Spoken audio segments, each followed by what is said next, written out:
नमस्कार दोस्तों। जैसा कि यूपी पुलिस एसआई के बारे में नोटिफिकेशन जारी हुआ है, तो इसमें क्या क्या है, क्या क्या डिटेल हैं और कौन कौन एलिजिबल हो सकता है, इन सब के बारे में एक एक करके चर्चा किया जाएगा।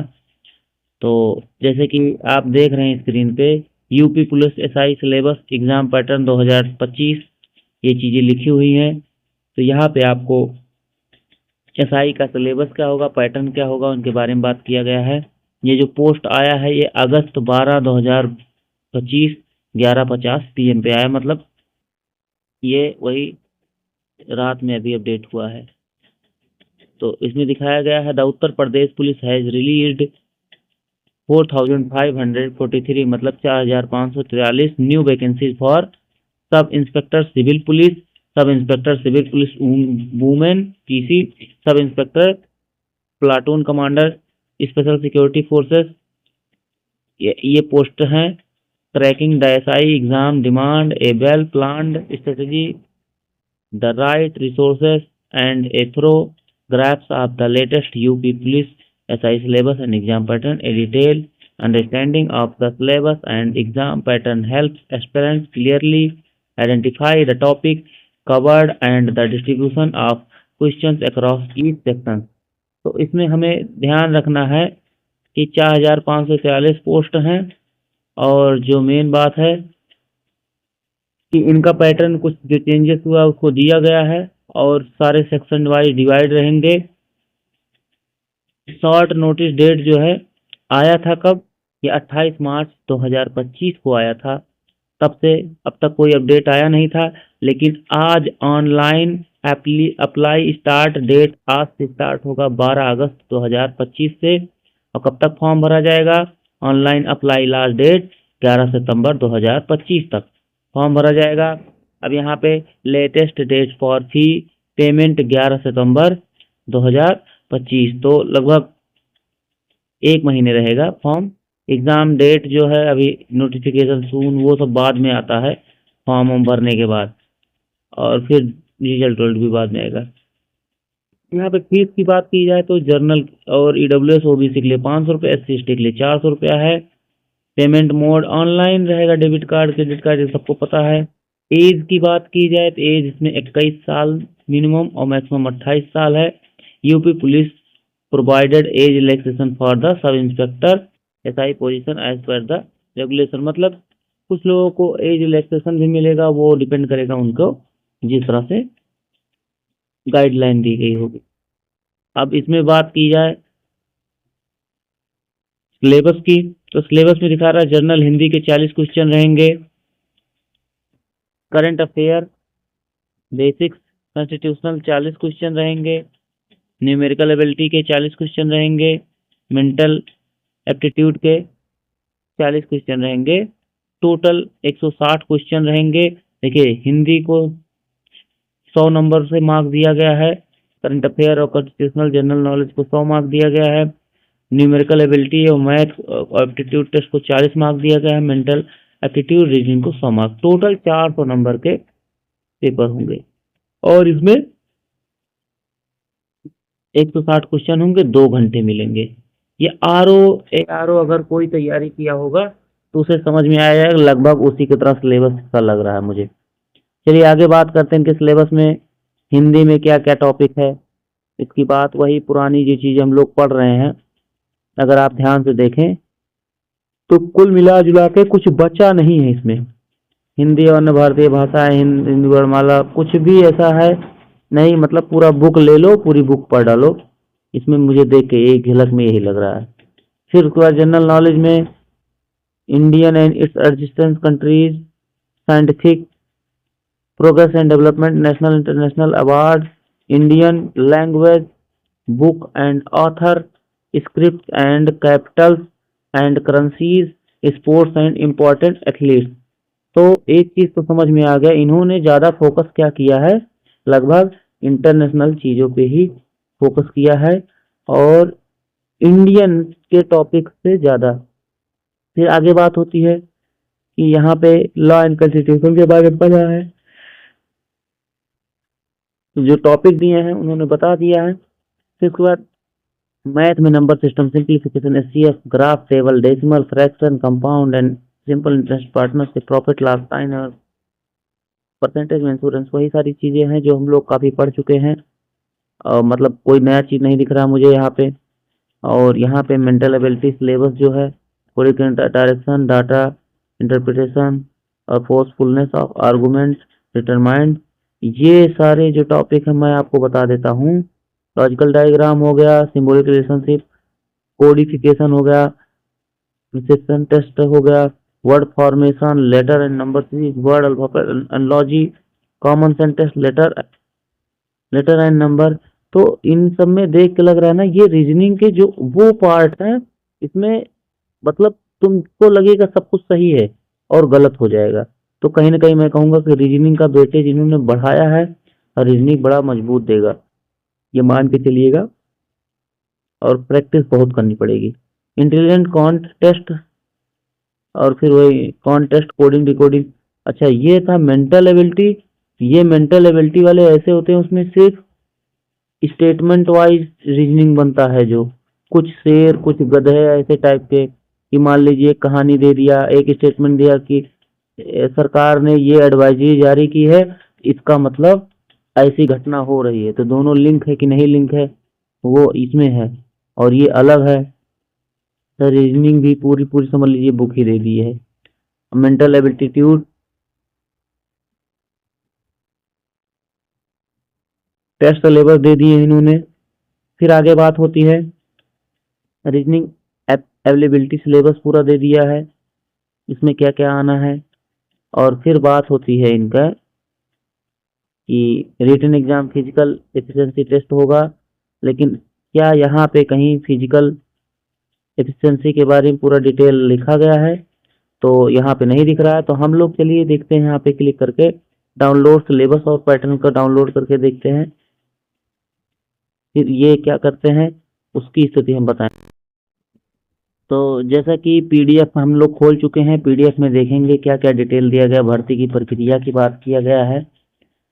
तो ये लिखा गया, उत्तर प्रदेश उप निरीक्षक निरीक्षक नागरिक पुलिस सेवा नियमावली 2015 यथा संशोधित अष्टम संशोधन तक अधिनियम किया जाएगा। अच्छा, वही नियमावली 2015 का है। प्लाटून कमांडर का भी 2015 की नियमावली, प्लाटून कमांडर, मतलब ये 3 पोस्ट हैं अलग अलग। लोग ज्यादातर सोचते हैं सिविल पुलिस बनाया जाए, क्योंकि अब क्या बताएं, वही है कि कमाई धमाई ज्यादा होती है, सिंपल सी बात है। सिविल पुलिस वालों की अच्छी इनकम होती है, सैलरी सरकार अच्छी देती है, क्योंकि एफर्ट करना पड़ता है ज्यादा। उसके बाद प्लाटून कमांडर पीएससी का है। पीएससी में अब तुमको पता है, ये सरकार रिजर्व पुलिस रखती है, इमरजेंसी के लिए पीएससी होती है। तो ये तो सिर्फ पुलिस लाइन में ही ज्यादातर टाइम बिताते हैं। आगे बात करते हैं प्लाटून कमांडर उप निरीक्षक जो होता है, ये स्पेशल पद, ये भी बहुत अच्छा होता है। स्पेशल पद जैसे एसटीएफ हो गया उसके अंदर। तो ये 3 पोस्ट हैं, मतलब जैसे भी अगर आप चाहें, मतलब according to number rank decide होता है। आप ऐसे नहीं मांग सकते कि मुझे दे दीजिए, ठीक है। फिर उसमें देखिए लिखित परीक्षा कह रहा है कि 2015 नियमावली के तहत होगी। और पढ़ेगा उत्तर प्रदेश विशेष सुरक्षा बल नियमावली 2021 के अनुसार ऐसे अभ्यर्थी जिनके आवेदन सही पाए गए हैं, उनमें 400 अंकों की लिखित परीक्षा में आवेदन मतलब सम्मिलित होने की अपेक्षा की जाएगी। मतलब ये कह रहा है कि बच्चा आए या ना आए उसके ऊपर है ना, हम अपेक्षा करते हैं कि बच्चा आएगा ही, फॉर्म भरा है तो इसका मतलब आएगा ही, तो अपेक्षा की जाएगी। अब इसमें जो है सेक्शन वाइज पेपर डिवाइड रहेंगे, 4 सेक्शन है और 40-40 क्वेश्चन होंगे, 160 क्वेश्चन और 400 नंबर के होंगे टोटल, ठीक है।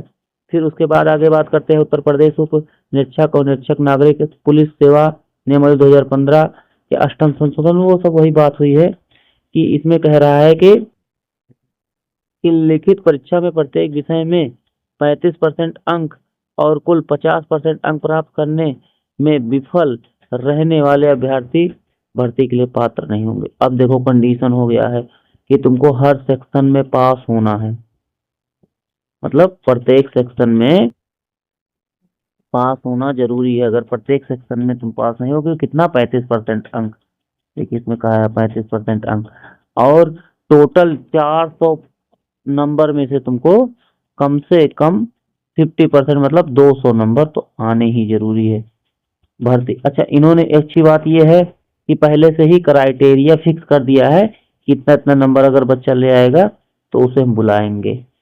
400 में 200 प्लस अगर आ रहा है और सारे सेक्शन में 35 प्लस आ रहा है तो कहीं ना कहीं सेकंड फेज मतलब रनिंग के लिए बच्चा बुलाया जाएगा। फिर आगे बात करता है बोर्ड लिखित परीक्षा। एक ही दिनांक को एकल पाली में अथवा एक से अधिक पाली अथवा एक से अधिक दिनांकों में विभिन्न विभिन्न प्रश्न पत्रों के साथ विभिन्न पालियों को कलम कागज आधारित परीक्षा ओएमआर प्रणाली के माध्यम से कराएगा।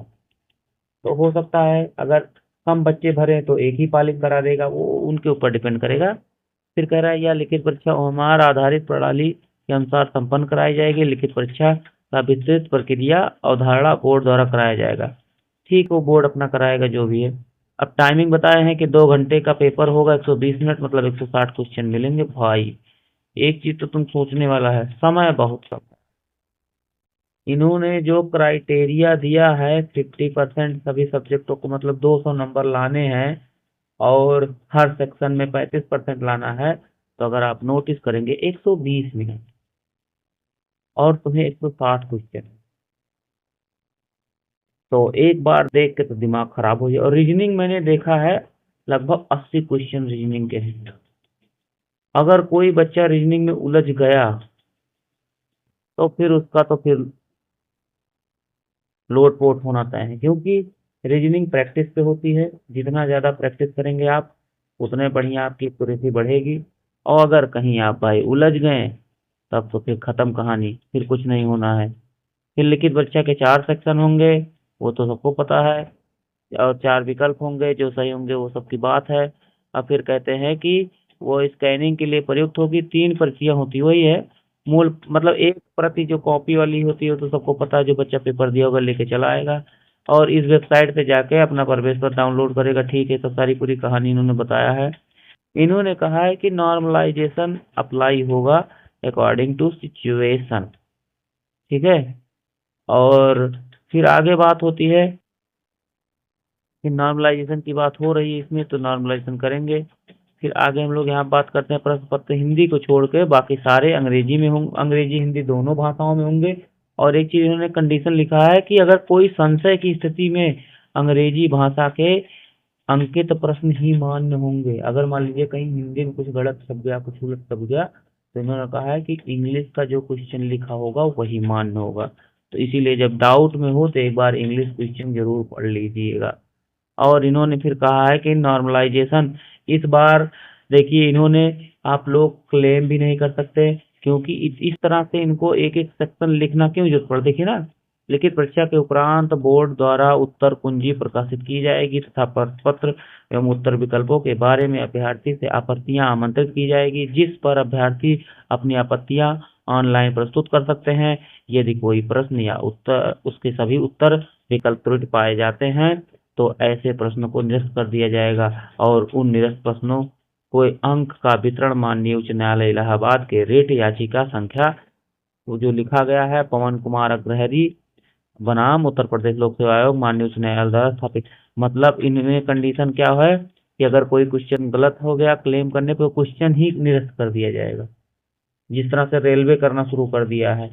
और कहीं ना कहीं अब इसमें हम आप कुछ कर नहीं सकते, क्योंकि एक विधिक प्रक्रिया न्यायालय द्वारा पहले से कुछ दिया गया है उसके आधार पर। तो इन्होंने कहा कि वो पूरा पूरा नंबर, और फिर उसमें कहा गया है यदि किसी प्रश्न में एक से अधिक उत्तर विकल्प सही पाए जाते हैं तो ऐसे किसी भी एक सही विकल्प का उत्तर के रूप में अंकित करने पर अभ्यर्थी को पूर्ण अंक प्रदान किए जाएंगे, किंतु किसी भी दशा में से एक से अधिक विकल्प को उत्तर के रूप में अंकित करने पर अभ्यर्थी को उस प्रश्न के लिए अंक नहीं दिए जाएंगे। अब देखिए कहानी है कि अगर विकल्प दो दो मतलब मान लीजिए 4 ऑप्शन है, 4 में से 2 ऑप्शन सही हो गए, तो जो 2 ऑप्शन सही है उसमें से कोई एक ऑप्शन जरूर टिक कर देना।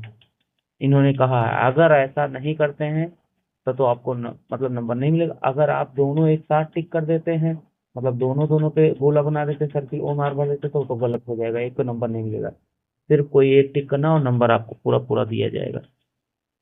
ठीक है, आगे भी बात करते हैं अभिलेख संविदा पर शारीरिक मानदंड की बात करते हैं। देखिए कैसे कैसे एबिलिबिलिटी मतलब वही शारीरिक की मतलब दक्षता की बात हो रही है। तो यहाँ पे सारे मानदंड वेबसाइट पे दिया हुआ है। बाकी हम लोग एक बार चेक कर लेते हैं इसमें क्या दिया गया है। ऊंचाई में ओबीसी है, जर्नल है तो 168 होनी चाहिए न्यूनतम हाइट। अनुसूचित जनजातियों के लिए, पुरुष अभ्यर्थियों के लिए न्यूनतम 160 सेंटीमीटर होनी चाहिए। सीना मतलब चेस्ट की बात कर रहा है तो 79 है, और फुलाने पे 84 होना चाहिए। SC/ST के लिए 77 और 82 होना चाहिए। कह रहा है कि न्यूनतम 5 सेंटीमीटर सीने का फुलाव अनिवार्य है। 5 सेंटीमीटर से ज्यादा फूल जाता है लोगों का लगभग, अगर कोई बीमार उमार थोड़ा सा दुबला पतला ना हो, 5 सेंटीमीटर से ज्यादा फूल ही जाता है। न्यूनतम 5 सेंटीमीटर फूलना ही चाहिए।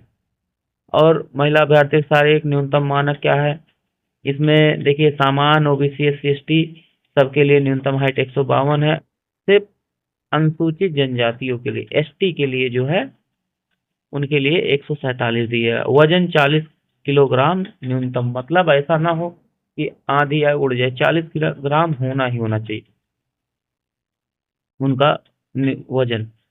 अब वही है कि वेबसाइट पर सारी चीजें प्रदर्शित की जाएगी। और फिर पूर्व भर्तियों में मापी गई ऊंचाई व सीना की माप इस भर्ती में मान्य नहीं होगा। अगर कोई कहे मैं कहीं और मपवाया था और वो ऐसा है, किसी भी सरकारी या प्राइवेट संस्थान में कराई गई माप इस भर्ती में मान्य नहीं होगा। इस भर्ती के शारीरिक मानक परीक्षा के दौरान अभिलेखों की समीक्षा एवं शारीरिक परीक्षण दल द्वारा की गई माप ही इस भर्ती में मान्य होगी। तो ठीक है, उसकी बात वही कहानी है। फिर अब यहाँ पे दौड़ की जो बात करता है पुरुषों के लिए, लगभग 5 किलोमीटर 28 मिनट में, लगभग 5 किलोमीटर मतलब 4.8 किलोमीटर लिखा गया है। तो 200 मीटर कम है, 5 किलोमीटर में कोई मतलब ही नहीं है। 28 मिनट पूरी करना। महिलाओं को लगभग 2.5 किलोमीटर 16 मिनट में दौड़ना है। ठीक है। वह फिर कहता है वह अभ्यर्थी जो भी इस समय में भर्ती पूरी नहीं कर पाते हैं वह पात्र नहीं होंगे। अगर आप नहीं दौड़ पाते हैं दिए गए टाइम में तो कोई मतलब नहीं है, आपको लिया नहीं जाएगा।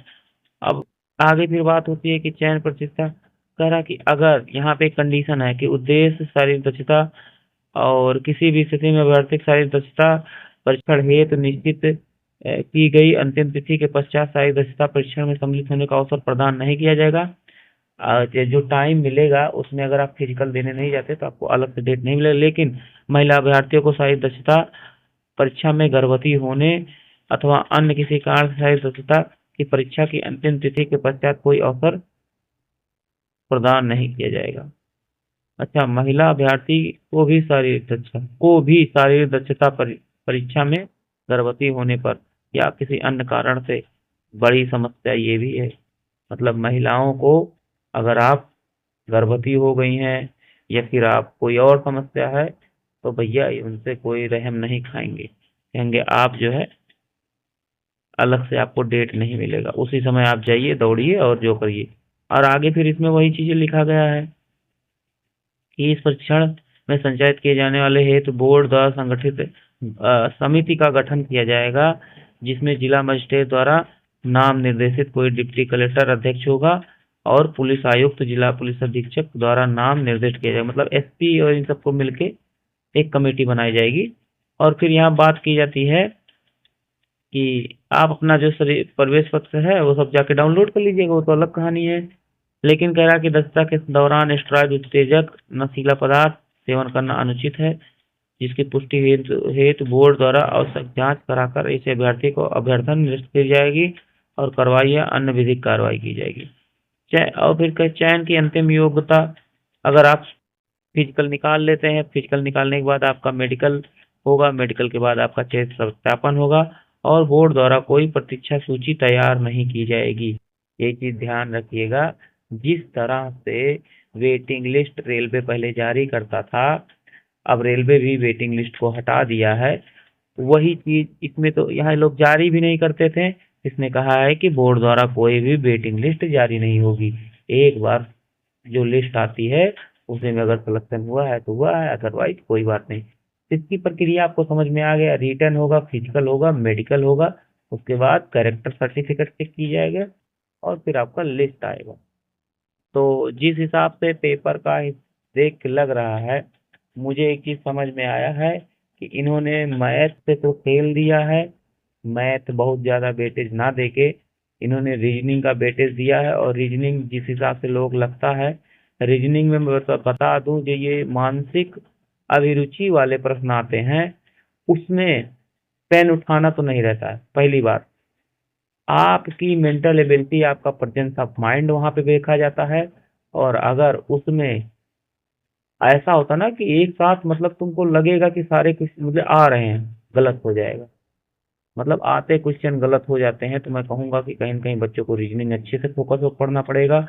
और इन्होंने जो भी पॉलिटी के जो टॉपिक नए ऐड किए हैं, उसमें कुछ पुलिस नियमावली भी जारी की है, तो मैं कहूंगा उसे नए सिरे से पढ़ना पड़ेगा। इसका सिलेबस बिना, या तो बुक ले लो, और या तो फिर किसी टीचर से, और समय कम हो तो मैं कहूँगा बुक ले लेना।